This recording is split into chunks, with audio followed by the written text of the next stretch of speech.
राम राम मित्रों। आज एक बहुत ही महत्वपूर्ण बात मैं आपको बताना चाह रहा हूँ। श्री राम सेतु का वास्तविक रहस्य क्या है, या ये कहे कि श्री राम सेतु के वास्तविक रहस्य का हम पता कैसे लगा सकते हैं, उसका उद्घाटन कैसे कर सकते हैं कि श्री राम सेतु का वास्तविक स्वरूप क्या था, कैसे बना था। सबसे पहले सेतु शब्द समझिए। ये अयोध्या कांड है, ये वाल्मीकि रामायण है जो मैं इस पर लगातार शोध कर रहा हूँ। ये इसका 18वां सर्ग है अयोध्या कांड का। अब श्लोक संख्या देखिए, श्लोक संख्या 23। इसकी दूसरी लाइन देखिए, स निरर्थम गत जले सेतुम बंधितुम इच्छामि। ये संस्कृत में सेतु या रामायण में सेतु शब्द किस संदर्भ में प्रयुक्त हुआ है, तो ये कैकेयी राजा दशरथ को व्यंग कर रही है कि मतलब आपने प्रतिज्ञा की और आप अब पालन करने से बच रहे हैं। जैसे पानी निकल जाने पर उसे रोकने के लिए बांध बनाने की निरर्थक चेष्टा कर रहे हैं। मतलब सेतु शब्द का अर्थ बांध से है। ठीक है, इस पे ध्यान दीजिएगा। अब हम लोग बात करते हैं श्री राम सेतु की।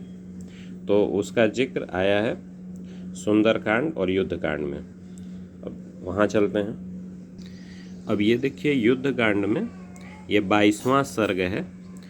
इसमें नल कहते हैं, 53वां श्लोक देखिए। नर्थ कहते हैं समर्थम चाप्यहम सेतुम कर्तुम वै वरुणालय। मतलब मैं महासागर पर पुल बांधने में समर्थ हूँ, अतः सब वानर आज ही पुल बांधने का कार्य आरंभ कर दें।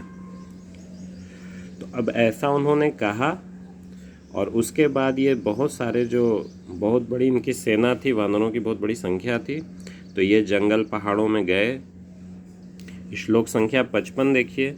ये पर्वत शिखरों और वृक्षों को तोड़ देते और उन्हें समुद्र तक खींच लाते थे। श्लोक संख्या 60 देखिए। ठीक है, ये सारी चीज़ें लाकर पर्वत को समुद्र को लगातार पाटने लगे। महाकाय महाबली वानर हाथी के समान बड़ी बड़ी शिलाओं और पर्वतों को उखाड़ कर यंत्रों यानी विभिन्न साधनों, उस समय यंत्र का मतलब कि कोई भी साधन के द्वारा समुद्र तट पर ले आते थे। शिलाखंडों को फेंकने से समुद्र का जल सहसा आकाश में उठ जाता और वहां से नीचे को गिर जाता था। अभी मैं बताऊंगा, आप ध्यान से इन चीज़ों को देखते रहिए, मैं बताऊंगा कि इसका तात्पर्य क्या है। 63 देखिए। नल नदों और नदियों के स्वामी समुद्र के बीच में महान सेतु का निर्माण कर रहे थे। देखिए, सेतु शब्द आया है वहाँ भी, सेतु का अर्थ है बांध, और सेतु शब्द आया है यहाँ भी।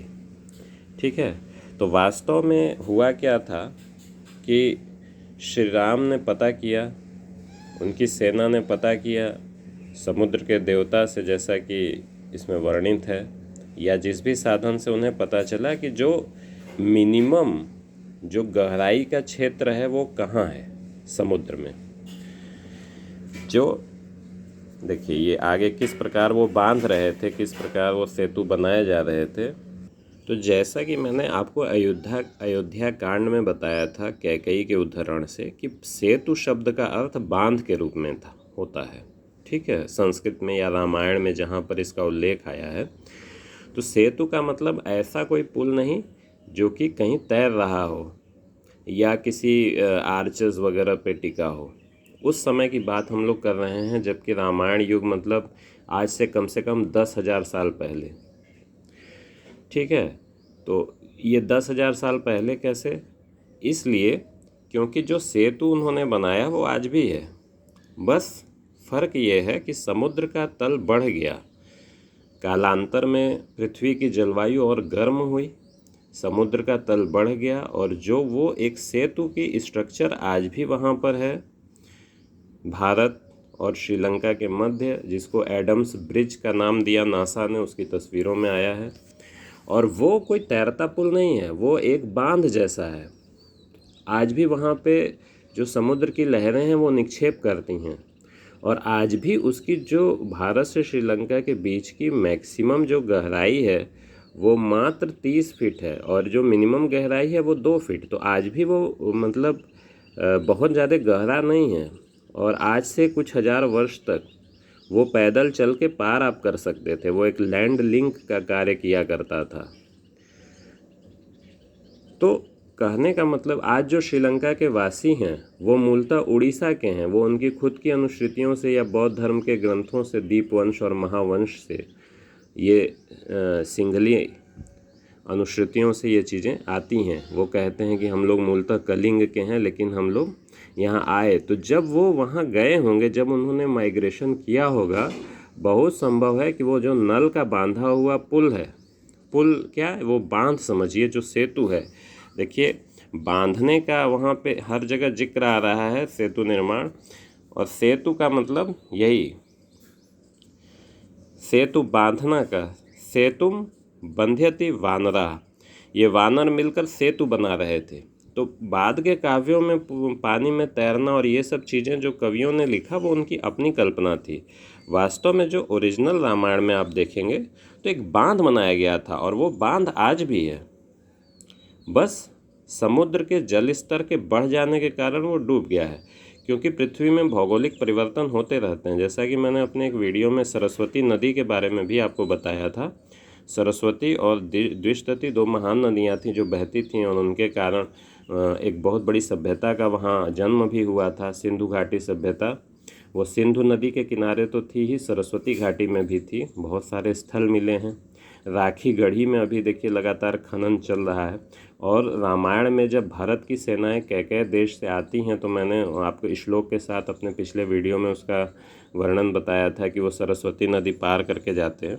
तो इसी प्रकार से ये श्री राम सेतु वाला जो मैटर है, जो सेतु बनाया गया, वो इतना प्राचीन हो गया कि समुद्र का जल स्तर काफ़ी बढ़ गया। और अभी भी उस पर लगातार शोध हो रहा है कि मैन मेड है कि नेचर मेड है। अब बात ये है कि इतनी प्राचीन चीज़ है, और वो जो स्ट्रक्चर है वो 10,000 सालों में उस पर बहुत सारा डिपॉजिट हो गया होगा। वो लगातार, क्योंकि जो उथली जगह है वहीं पे समुद्र की लहरें फिर डिपॉजिट करती हैं। वो सेतु बन जाने से वो एक उथला एरिया बन गया, ठीक है। और जो सेतु समुद्रम परियोजना थी उसमें भी ये चीज़ कहा गया था कि यहाँ छोड़कर समुद्र हर जगह गहरा है। तो वहाँ एक बांध बनाया गया था उस समय, और उसका पूरा जिक्र है, आप देखिए ध्यान से इसमें। तो श्री राम सेतु का यही वास्तविक रहस्य है। और वो जो आज आप स्ट्रक्चर देखते हैं, रामायण से तो यही स्पष्ट होता है। देखिए ये मेरा कोई व्यक्तिगत विचार नहीं है, जो इसमें लिखा है मैं इसमें शोध कर रहा हूँ, जो लिखा है उसी को पढ़कर मैं आपको बता रहा हूँ। तो ये श्री वाल्मीकि रामायण के अनुसार वो जो स्ट्रक्चर आज दिखती है वो वही श्री राम सेतु का अवशेष है, क्योंकि जिस प्रकार से इसमें बांधने का वर्णन दिया है उस प्रकार से यही प्रतीत होता है। वीडियो देखने के लिए धन्यवाद। इसको शेयर अवश्य करें, लाइक अवश्य करें।